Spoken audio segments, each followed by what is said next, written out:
Welcome to the Reality Check. Psychosis is real, so is recovery podcast. I'm Dr. Ashley Weiss. I'm a child adolescent psychiatrist. And I'm Serena Chaudhry. I'm a clinical social worker. And we are the co-founders of EPIC-NOLA, which is the Early Psychosis Intervention Clinic in New Orleans, and also the co-founders of CALM, Clear Answers to Louisiana Mental Health. Hi, we're so excited to have you here today. I'll start by introducing myself. I'm Serena Chaudhry. And I'm Ashley Weiss. And we're with the Early Psychosis Intervention Clinic in New Orleans and Clear Answers to Louisiana Mental Health, and the co-hosts of our podcast, Reality Check. Psychosis is real, so is recovery. And we're super excited to have you, Rachel, here today. Can you do a little introduction? Yeah. Hey, what's up? My name is Rachel Starr. I have schizophrenia. I actually had it since I was a little kid. I grew up hallucinating, and I wasn't diagnosed until my early 20s, though. As far as what do I do for work, is slightly interesting. I'm a stunt woman and producer for TV shows and movies. And then I also host a podcast called Inside Schizophrenia, where we break down pretty much anything you want to know about schizophrenia.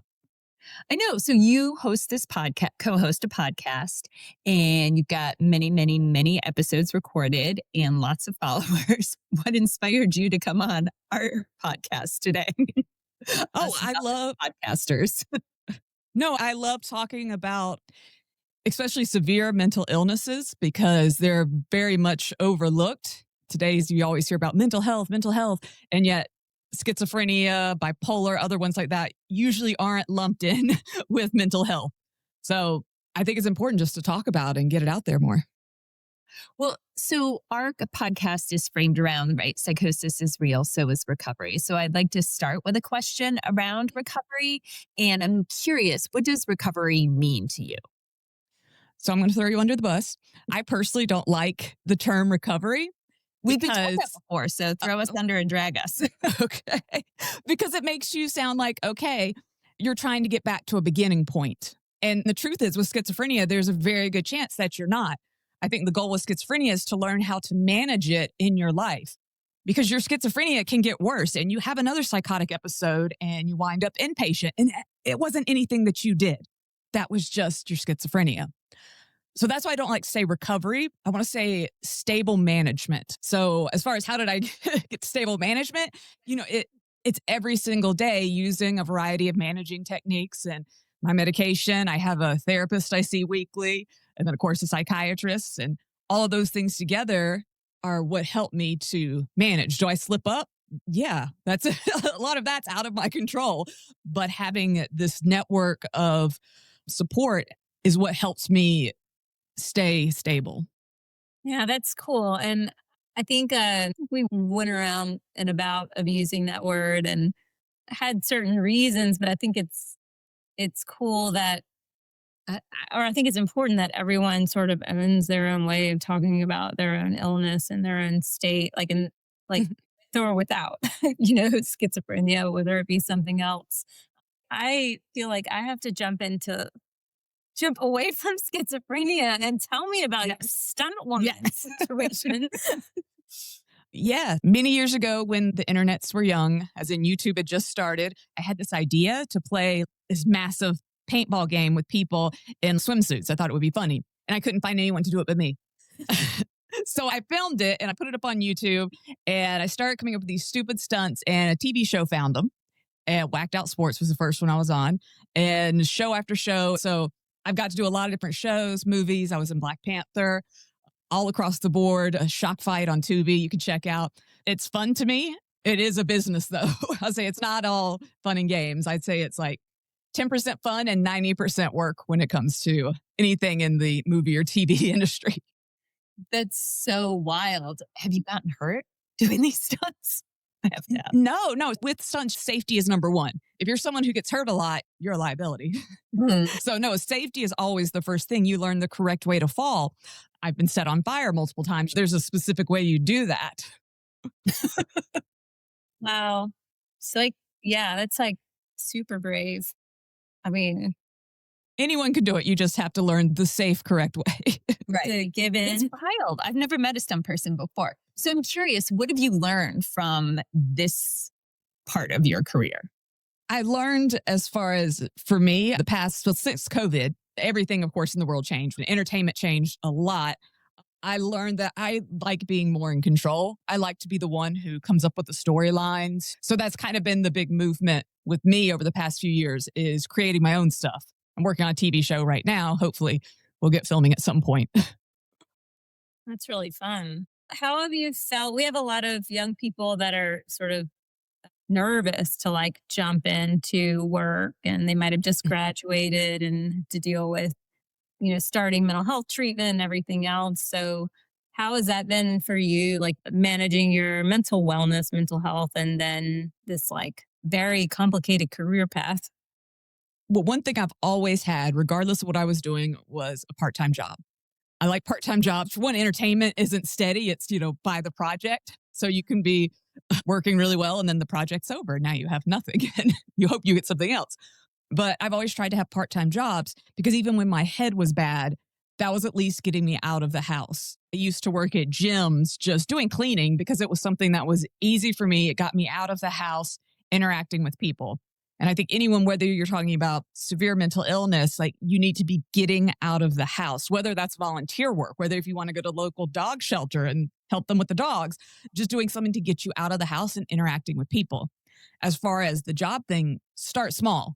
It might not be the best idea to jump in full time at a place. I would say try part-time first and kind of see, okay, how am I doing? Do you do better at a desk or do you do better moving around? I do better moving around. I have a very hard time sitting at a desk for, more than a few hours. Yeah. Well, that's super inspiring and I think helpful for our young patients to hear. I'm curious what you would recommend as a first step, right? Like there's someone who's been thinking about wanting to get that part-time job, but is having a hard time taking, this first step to move in that direction. Well, just make sure you think of the logistics. So for instance, how am I going to get there?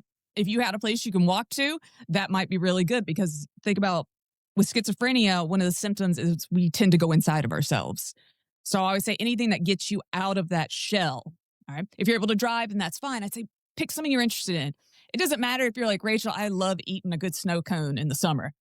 Well, go play at the snow cone shop. I think especially young ones, when they come out of college, they think, oh, I have to get this really big, important job, but they're managing something very, very serious, a serious mental disorder. So start small. You can always build up. Yeah, I feel like when people, especially coming out of college, we have so many overachievers by nature. Like by nature, pre-schizophrenia, they've had that kind of temperament and that this really like throws their whole expectations of themselves off.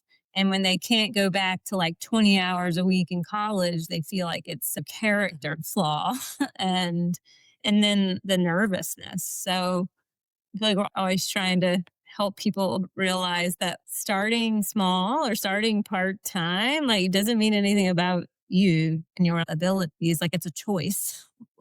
When I went to college, I have a bachelor's in entertainment management. I had a full scholarship, so I took the maximum number of credits. By the end of my college career, I was barely being able to handle the minimum. So it was a huge slide down, and I should have taken less, but to maintain my scholarship, I had to take, to be full time. And I was struggling really hard with that, not because the classes were hard. Entertainment management, it was not a hard degree. It's not like science or math or something. Very easy degree. But I'd get lost finding the classroom. I had electroconvulsive therapy and I had to relearn how to read and write for a while. So I could only write with because my hands would shake and stuff, I'd have to use giant markers. So it was very difficult to finish college for me. It took me an extra, I think, year and a half, but I finished. And at the time, I felt so bad that it took me longer. Looking back, I'm like, that was freaking amazing. The stuff I went through, what the hell? Who has to go through that in college? And I still graduated summa cum laude. Awesome. So amazing. Yeah, the classes were easy though, so it's nothing medical. You did it. Yeah. I would have failed so quickly if it had been math. Well, you don't have. But I'm oh no, I do. Right? You've achieved these milestones, so to speak, right? You Mhm. How have you asked for help? Have you asked for help along the way? And if so, what does that look like? Yes. So I have to be very open about my struggles with schizophrenia. One reason I have a therapist I meet with every week is she helps me more so with the day to day life. Like, okay, tell me what's been happening in your life. And if I have something big coming up, visiting family members, she kind of helps me prep mentally, just little things like that. She's amazing with. And I know it sounds, you're like, Rachel, you got a college degree, you have this great career. I also live at home with my parents. I cannot live alone. That's just the reality of it. I can live alone for about 2 weeks and then I start getting really weird. I start to close myself off and go inside myself. So I'm very lucky that my parents are my main support system. So does it sound cool to say you're almost 40 living in your parents' basement? No, of course not. But that's the reality for me, is that I cannot live alone. My dad's wonderful that if he hasn't like seen me around the house, it's 2 p.m. or whatever, he comes and checks on me, makes me kind of answer some questions to see how coherent I am. And that's just something that I need. And I've never felt comfortable having a roommate do that kind of stuff. Like, I just felt like I was, too personal. So the roommate situation didn't work when I had that. It definitely had to be my parents. And yeah, they're my main rock and very wonderful. That's awesome. How did you guys get to that place where, like your dad can check in with you? I guess I'm, just thinking about it is an important relationship and an important, if you have family that you can grow a relationship with. I imagine it wasn't always, flowers and roses, but Mhm. I just love to hear a little bit about your path with your relationship with your family to get to this point where you can be comfortable and open and honest about Mhm. what you need, which is awesome. And especially like, I understand, like, you can have an amazing family and support system, but if they don't have enough rooms in their house, they maybe not be able to help you in that way. So believe me, like, I know that it's wonderful, that it's very like privileged that I'm able to even do that, to live with my parents. So as far as our relationship, it has grown over the years. I think the big turning point for me was just over and over, I couldn't live alone. And I would just get so weird. And it kind of just came out of desperation of I have no other choice. And my parents have just always been amazing. And they were like, hey, we got this. And I don't want to say it's expected now, but yeah, they're aware that I don't really have anything on the horizon of being able to go move out unless, let's say, I met someone and got married. That'd really be the only situation, probably, or assisted living kind of thing. I want to circle back to disclosure. You were talking about how you're really open about your diagnosis, and I'm curious how you've managed that in work settings, in relationships.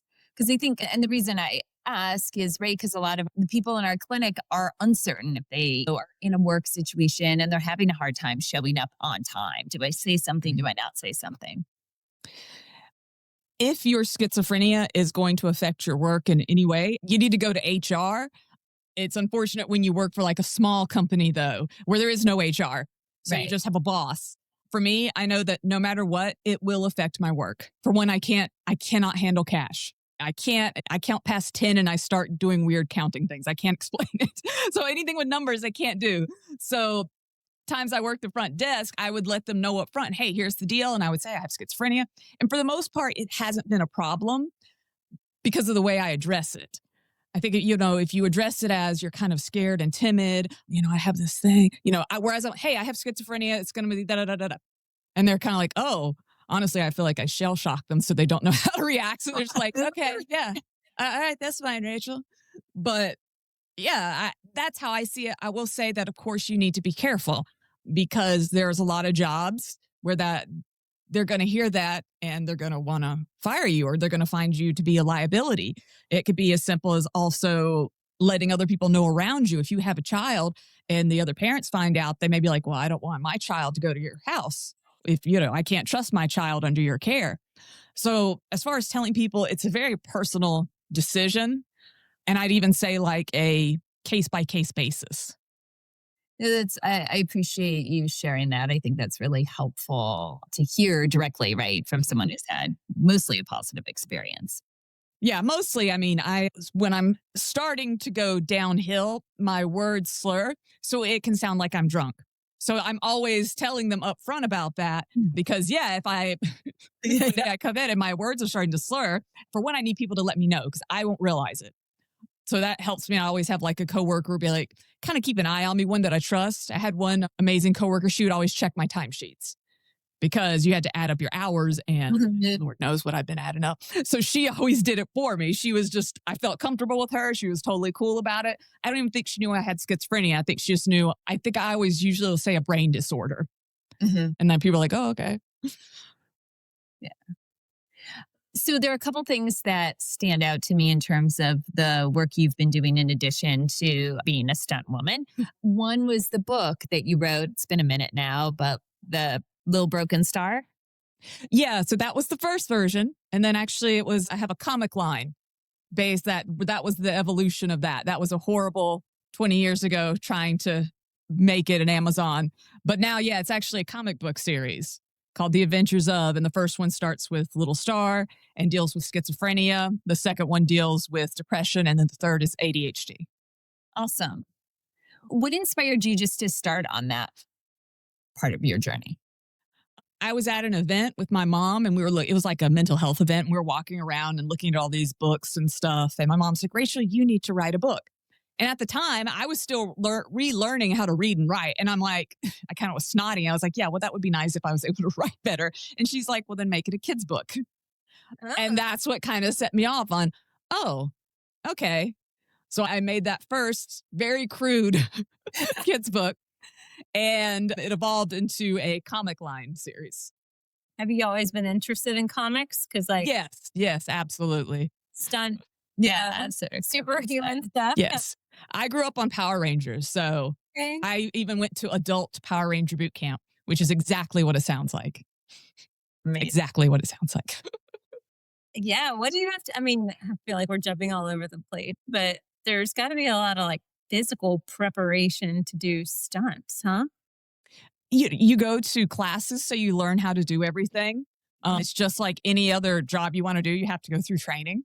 So yeah, you learn the correct ways to fall, to jump. I specialize in fire and fighting. So those are my two things I'm good at. That's interesting. So cool. Okay. So in wrapping up, I did want to ask you one thing about Michelle Hammer. I believe who is a friend of Calm and someone you've interviewed on your podcast. Yeah, I've known Michelle many years, actually. Yeah, we're good friends. I talked to her today, honestly. Amazing. Today's her birthday. Oh, happy birthday, Michelle. You both are powerful, strong voices, advocates, women in this journey of stabilization. And I'm just curious where you see yourselves going with this. What collaborative efforts are there currently between you two and or others who have lived experience? Or what are other ways to continue breaking stigma around these diagnoses? No, Michelle's awesome. She runs Schizophrenic NYC, and she's just really cool, an amazing artist. And these past few years, I've been able to watch her like grow in her different campaigns. So I think we filmed a TikTok or whatever once, but me and her together really haven't done too much. I was part of a comedy show that she put on. So I went up to New York and I got to perform at this comedy show, which was amazing if you think about a person with severe schizophrenia, what she did and was able to like host this show and bring together all these other comedians who had schizophrenia. Who knew there were so many? Yeah.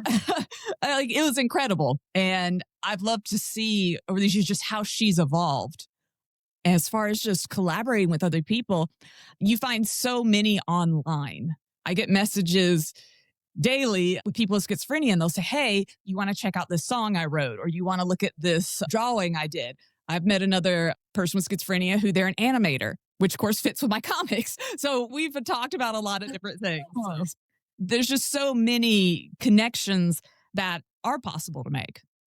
What do we need to be doing as people that support people with lived experience or people that provide care, ways to like, or an opportunity to empower yourself? With our psychosis awareness project, we've had a lot of people that are at our clinic, like kind of use it and use the events to like to speak and tell her story and everything else. So I guess what else do we need to be doing to fight, not only fight stigma, but encouraging people to seek help early and to be open about communicating about some things like that? It might not just be depression and anxiety. Like, what do we need to do better?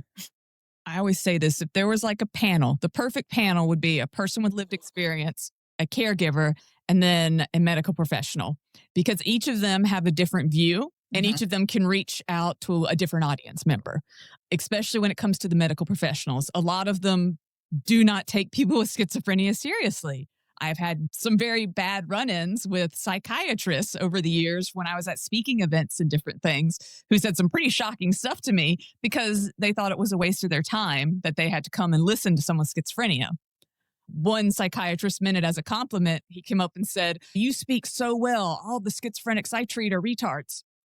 And I was like, I was floored and I just walked away, ignoring the fact of the word usage. I was just like, you treat people and this is how you refer to them. And sometimes the truth was that a lot of people like that, it doesn't matter what I say or what my parents say or other caregivers, it's not going to reach them. But if you have another doctor say, "Hey, you need to look at these people differently. Let me tell you why," that's going to reach those people. And that's just what you need as far as breaking stigma. If there's a mother in the audience who's worried about her child and you're out there listing the symptoms, she's going to be thinking, "Oh my gosh, I've been seeing this. My child went to college and now they're acting erratic. Maybe they're having some type of problem."